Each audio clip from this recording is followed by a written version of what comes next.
manage pests. Wildlife Control Consultant, LLC, Pest Geek Podcast, Living the Wildlife Podcast, Stephen M. Vantassel, or their or his affiliates are not responsible for followers' use of the information provided here. Hi everyone, Stephen Vantassel here, Wildlife Control Consultant, bringing you another episode of Living the Wildlife in the podcast, Pest Geek Podcast family of shows. Well, let me get that out straight here.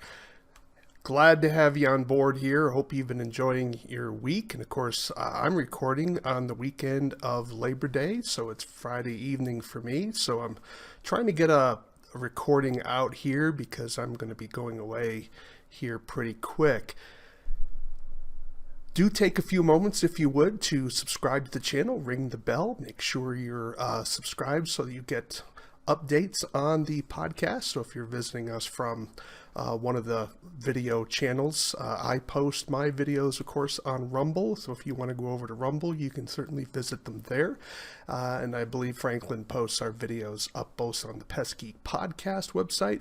I visited there today, just checking things out to find my latest publication, and it's certainly the podcast version is there. I didn't see the video, but maybe I didn't look hard enough for it, but I do think he posts it up on YouTube, so you can certainly check us out there. If you're looking for video, you can always visit me, of course, at my Rumble. That you can just look it up under Wildlife Control Consultant.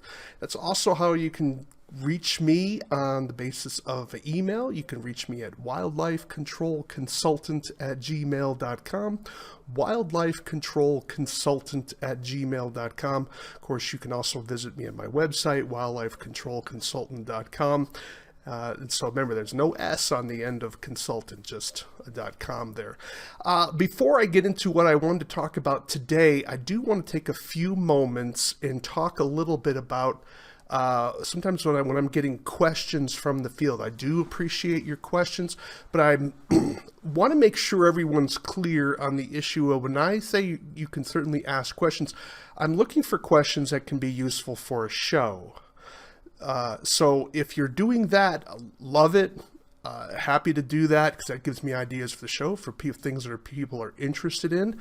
But if you're contacting me for personalized consultation, I will charge for that. I have to pay for my liability insurance. For me, I have errors and omissions insurance. You don't want to definitely broadcast it around, but I have bills as well. And this podcast, of course, is done at no cost to the public. I'm not making money on the basis of advertisers, generally speaking, although I would welcome them. Those who would like to advertise in the podcast, just reach out to me at my email. But so when you're contacting me and you're wanting to quote unquote talk about your business, I'm happy to do that.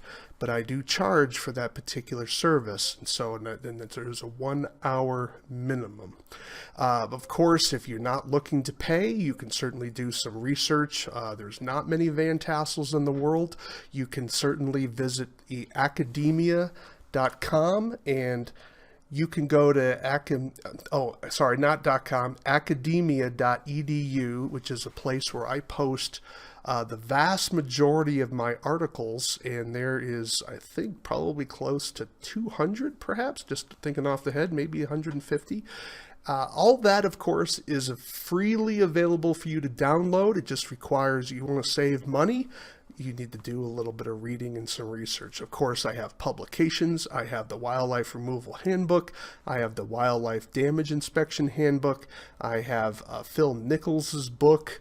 I also have another book that I've reprinted on vertebrate pest control questions and and then also being kind to wildlife pests.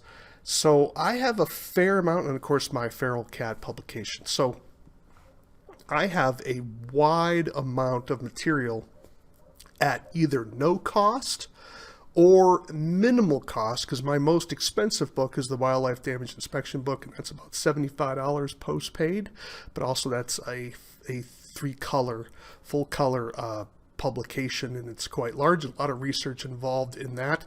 That is my most technical publication. All the others are like $25 or less. So I don't know how much cheaper we can get it. And actually, if you're getting some as ebooks, it goes down even below that. I think I sell the Frischman book for, I think, $12. And that is available in print, even at $12. So I am presently revising portions of that. So I'm not trying to be difficult, but I do hope that you will respect my time, just like you don't want to be working for free. I'm not out in the business doing wildlife control for people. My day job prevents me from that. And this is something that's been rather puzzling to me, that other people often devalue the role of educators. Well, you're not out in the field climbing ladders and blah. You're right. I'm not out in the field climbing ladders. Those days are kind of gone for me. But I am doing other things. A lot of people aren't reading journal articles and performing technical research. I am presently working on PowerPoints delving into the nitty-gritty of a lot of our active ingredients for rodenticides. And I am not aware of anyone in the wildlife control industry that's doing that. And I don't care. Let me kind of be blunt here. This is kind of a little bit of a sore point for me. I don't care how many years you have been in the field. This is information you will not get from field experience. Now, I have a lot of respect for field experience. A lot of you out there have some tremendous ideas and insights about wildlife control, but you don't know everything any more than I do. So we don't need to be enemies. For some reason, there's people in this industry who always think everything's a zero-sum game. If you're winning, it means I'm losing. If I'm winning, it means you're losing. And I don't think that's necessarily true. Certainly not in the area of education per se, because I believe I bring a certain level of information to the industry that you're not going to get from field experience. Why? Because I'm reading the journal literature, and some of these journals you're not able to get because they're not public access. Nor do you have the time to be reading through all this stuff to get the nuggets of information that are practical for you in your field. So please forgive my little diatribe here. But it is sometimes discouraging, when people are asking for your advice, and again, that's very honoring, and I appreciate that. But you shouldn't be shocked if I'm telling you I charge by the hour for my work. So I charge for the first hour. 1 hour in, you're going to be paying for the full hour, and after that, it's in 10-minute increments. So, and I am not that expensive. And so, but you can certainly read the literature I have out there. A lot of it is available for free, or no additional cost, I could say, because some of that was done under taxpayer funding. But Google my name, Stephen M. Vantassel. I'm not aware of anyone else who has my name. And again, Stephen is spelled Stephen, M for Mark, and then Vantassel, V as in Victor, Antassel, all one word, small t, and you will get a wealth of information at no additional charge. And then, of course, I haven't even mentioned the fact the podcast, which has been going on for 4 years now, I'm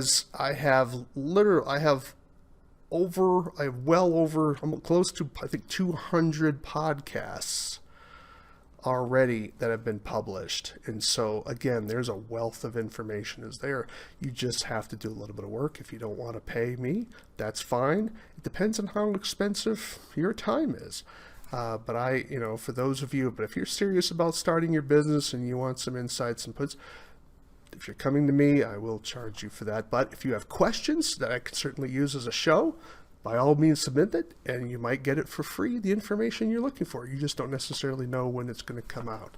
So I hope that makes sense for you, and I want to be sure that's clear. Again, I have to pay for my insurance and expenses too. All right, enough about me. I wanted to talk about a flashlight I came across. I lost my flashlight. I started some time ago starting to carry a flashlight with me. You say, well, I have this flashlight in my cell phone. And yes, there is a flashlight on your cell phone. Let's kind of pull that up here a little bit. There it is. Yep, you have a flashlight in your cell phone. But to be honest, it's really not that good, is it? It's just not that strong. You have a little bit of adjustment with it, but compare it with this, right? There we go. They're doing the full white out there. Well, this is a flashlight I came across. Because I lost my pocket flashlight, and this is called the Streamlight Protac 1L-1AA. Let me put that up there for you so you can see it. And again, that's a Streamlight Protac 1L-1AA. I got it on Amazon, of course, like everybody else, and it cost me less than $40. And it came with a belt case that fits the flashlight in there. Let me kind of put that in there for you. It's not the best case. It's not the best case in the world, but it does the job. And so I wanted a case because before I was carrying my flashlight in my front pocket, and I think I lost it when I was pulling out my keys. And so I wanted to try to prevent that. So now I strap it on my belt. I kind of pack kind of heavy right next to my Leatherman, and it is really neat. You say, well, Stephen, what's the big deal about this particular flashlight? There's nothing spectacular about it. It's up to 350 lumens, which is about 350 candles. And that is when you're using there's a special battery called a CR123A. Let me kind of pull that out for you to show you what that looks like. It's kind of an odd looking battery, and you can see that there. Hope you can pull that up. It's just one of those little short fat batteries. CR123A. Now, just to compare it with a AA, you can see the difference there. Maybe if I hold it up like this, you can see the difference. There's a AA, there's the CR123A. Now, these can be a little pricey, but they last long. And I had one individual say that the advantage of the CR123A was that they hold up better in cold weather. Of course, I'm in Montana, so cold weather is an issue. Now, I am not using the flashlight every day. So take that to heart when I talk about this particular flashlight. I'm not using it every day. So for me, I just want a good battery that's going to shine bright when I need it, and it's going to last a while. In other words, I don't have to worry about replacing it because I'm not going to be checking it regularly. Those of you that are using a flashlight like this every single day, you may want to be thinking about a rechargeable system. But I would hope you'd have a larger flashlight. Let me grab one over here. You may want to grab something like this, which is certainly going to be rechargeable and has a few more features, like you can narrow down the beam. So I can make it wide or I can make it narrow. There we go. You can see it wide there, and then narrow. And it's not showing up on the screen, but trust me, here you have wide, narrow. See how that went?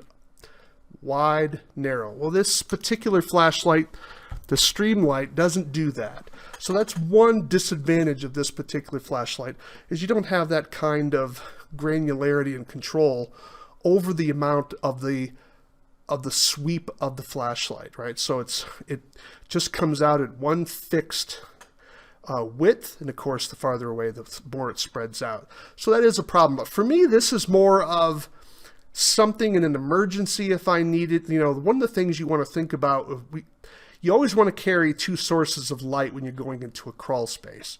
Now, for many of you, that's going to be maybe your regular light, and then you may be thinking, I have my cell phone with me. Okay, but your cell phone really isn't the best light, so I would suggest you have something like this. Now, so far there's a ton of these types of things on the market, and you have to decide to what level of quality you're looking for. So when you're using it with the CR123A, according to the manufacturer, you're going to be getting 350 lumens. Now, a lumen, for lack of a better analogy, think of a lumen as the light given off by one candle. So light a candle in your house, and that's about 1 lumen.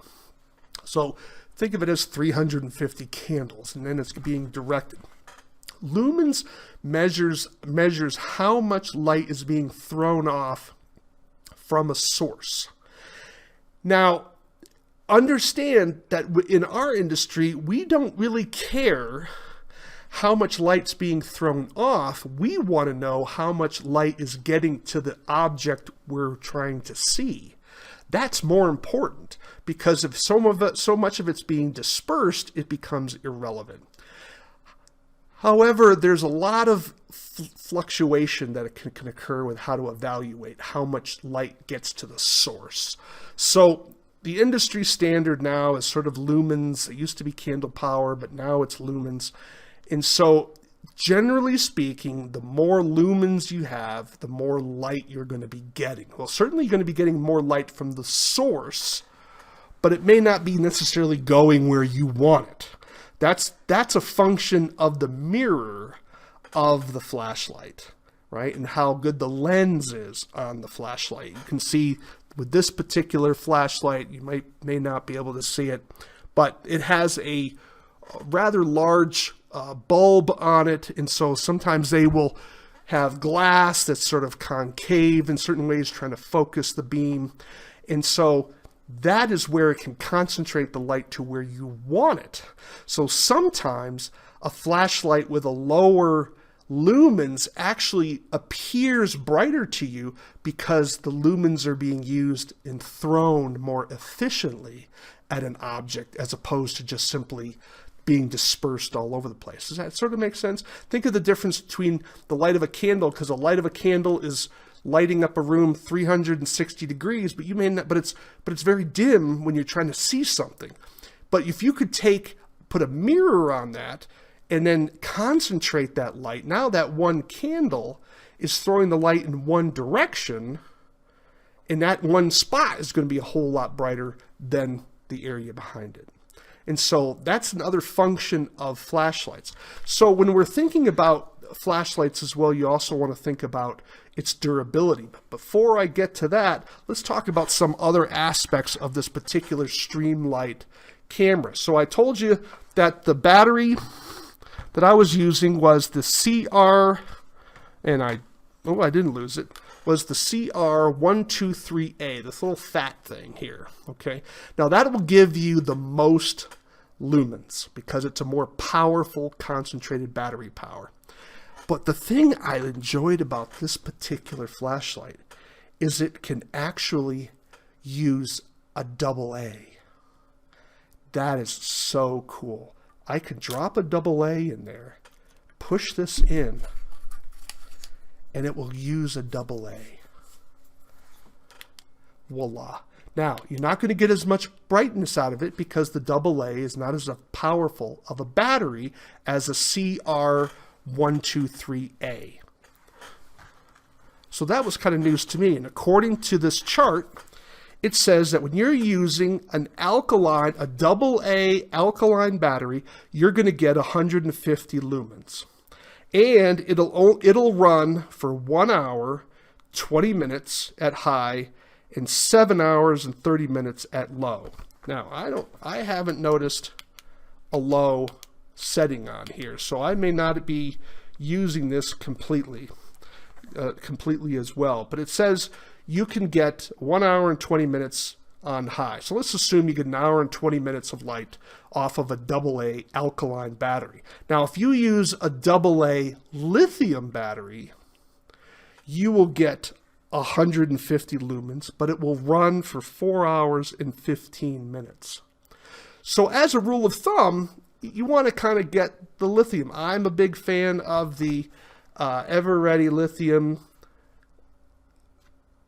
those have been recommended to me, and when I did a little bit of research on the battery, it's the silver ones you can get. Those are pretty neat. I try to use those in any trail cameras that I have, and those are pretty. They hold up really well. They're a little bit more expensive, but they really are worth the extra price for the ever-ready alkaline. And of course, you can always, for this particular flashlight, just get the CR123As. But if you're in a pinch, and let's say this ran out, you can go to the local store, get yourself some AA batteries, and voila, it'll use a AA battery, or it'll use a CR123A, which is pretty neat. Now, what are some other benefits of this particular flashlight? Pretty durable. It's made out of a sort of aluminum anodine painted surface on it. It has a little clip there. You may be able to put it on your visor if you would like, or slide it in there, or I just use it in the pouch and then just shine it as I need it. Has a little button in the back here. It has a little bit of grooving here at the top, so could it be used for self-defense? Yeah, but I can't really say that it's the best design for self-defense. You may say, Stephen, why are we talking self-defense? Well, the reason is because a lot of you, I'm sure, are working alone. Now, whether you're carrying a firearm with you or not, that has its own risks and problems. While typically wildlife control operators are not at risk of being attacked during the course of their duties, things happen, right? You always wonder, do people know where you are? Some of you are going out to remote locations, and do people know where to find you? How do you know something won't happen? So I'm not trying to make you paranoid. I'm just trying to think that, there's evil people everywhere, and sometimes it's nice to have something that can be a little bit of a weapon without looking like a weapon. So, you could certainly hold it like this, put your thumb behind it, and it gives you the ability to strike so you're not breaking your knuckles. A lot of people, well, I'm going to punch them. Well, a lot of times you'll break your hand if you're not punching properly, breaking fingers, and of course you're hitting people in the mouth. Now you're dealing with infection issues, and so that can be a real problem. But by having a good grip on your flashlight, you can sort of smash here. I would just like to have these edges here a little bit taller to be a little bit more protective of the lens. But I guess if you're in a life and death struggle with someone, you're not going to care about whether you have to buy a new flashlight. Again, under $40. I think I paid $37, $38 for it. It came with one battery that was a CR123A, and it also gave you a AA alkaline battery. And it would have been cool to get the lithium battery, but it didn't come that way. It gave us an Energizer Max. It would have been nice to have the Energizer lithium, but it would have cost the company a little bit more money. I think it's pretty well made, pretty durable, and of course, it came with a pouch as well. And Streamlight, quality company. I haven't had a lot of experience with their flashlights, but this certainly... I'm certainly happy with this particular purchase, and I'll probably talk about some other flashlights because I bought some other ones as well. You may say, well, Stephen, should I buy a rechargeable one? Yeah, I think if you're using a flashlight, maybe a more of a handheld that you're going to be having all the time, it's probably worth your while to have one charging, because you're going to be using it every day and you're going to get in the habit of charging the thing up. For me, I just don't use the flashlight. I'm not in the field like a lot of you guys, dealing with clients on a regular basis, going door to door, working with your clients. And so I don't need that. For me, I wanted a flashlight I could use in a pinch. I kind of like to have an everyday carry notion. So I usually carry my Leatherman, and now I have a flashlight.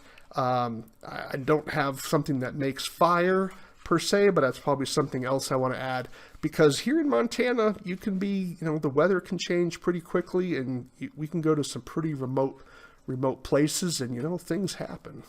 I've never been scared when I was driving along in terms of my life as much as I was here and driving in certain portions of Montana. Now, some of you, that's not going to be an issue because you're in heavily urbanized areas and you have beautiful cell coverage and what have you. But it's not always a bad idea when you're in the middle of an attic to have a third light. You have your regular light, regular flashlight you may be using. You have your cell phone, and now you have something else strapped to you all the time. And it can be really handy in a pinch, because the last thing you want is to have no light when you're stuck in the far end of an attic. And then you're like, all right, now I have to sort of feel my way through everything. Not a good place to be. You don't want to be doing that. So Streamlight Protac 1L-1AA. Pretty neat. 350 lumens when you're using the CR123A. Pretty durable, I believe. Throws a pretty good light. Tiny, portable, has a pouch. Put it on your belt. Maybe something that you want to check now. If not this, then it may be worth your while to get something similar to it, just to have it along. It may be a game changer for you in some situations. Like, you never know what you need until you don't have it. So maybe something you think about. Just a note, I don't make any money on this particular product, whether you purchase it or not. I'm not being sponsored by this. This is something I purchased for myself and thought it would be interesting to talk about flashlights. I'm always in the search for the ultimate flashlight. This isn't ultimate flashlight, but I'm pretty impressed with it. I would give it a grade of probably a B+. And for, in terms of its value, probably give it an A- for value. I think it's pretty good, and I'm looking forward for it being part of my everyday carry. Well, I'm Stephen Vantassel. You've been listening to Living the Wildlife as part of the Pest Geek podcast family. Definitely drop me a line if you have comments, questions. Love to hear from you. You can reach me at wildlifecontrolconsultant@gmail.com. wildlifecontrolconsultant@gmail.com. Would love to hear from you. But of course, if you're looking for a consultation, be prepared that I'm going to be giving you a price for the bill. But I would be happy to talk to you about your business plans and things of this nature, and probably if you need research done that's specific for you, I'd be happy to do all that as well, because I can do freelance writing. I have some photography, I have some photographs that I could certainly be selling the use rights to. And of course, if you have photographs you want to give away, not give away, but to sell for use rights, I am definitely interested. I do want to make one further comment. I don't need any roof rat scat, and I don't need any house mouse scat. Thank you for those of you who are looking to supply some to me. I have gotten those items. I am still in need of Norway scat. I do need Norway rat scat, and I don't have that yet. What am I willing to pay for it? I'm willing to pay for $20. I would like to have at least 20 individual scat items or more. It doesn't matter to me whether those have been have rodenticide residue in it or not, but I do need to make sure it's confirmed Norway scat. I'd like to have at least 20. I pay $20 for it, plus your shipping as well. So I would do that. I would pay you for that through PayPal. So if you have that, drop me a line, wildlifecontrolconsultant@gmail.com. If you know of a topic you'd like to have covered, let me know. If you'd like to be interviewed for the show, definitely reach out for that. Okay, that's pretty much it for me this week. I hope you've had a great Labor Day weekend with your family, and maybe you were out continuing to make money before the snow flies for those of you in the northern tier. But you've been listening to Living the Wildlife. Why do we call it Living the Wildlife? Well, we want you to live the wildlife, not be the wildlife. Take care, everyone.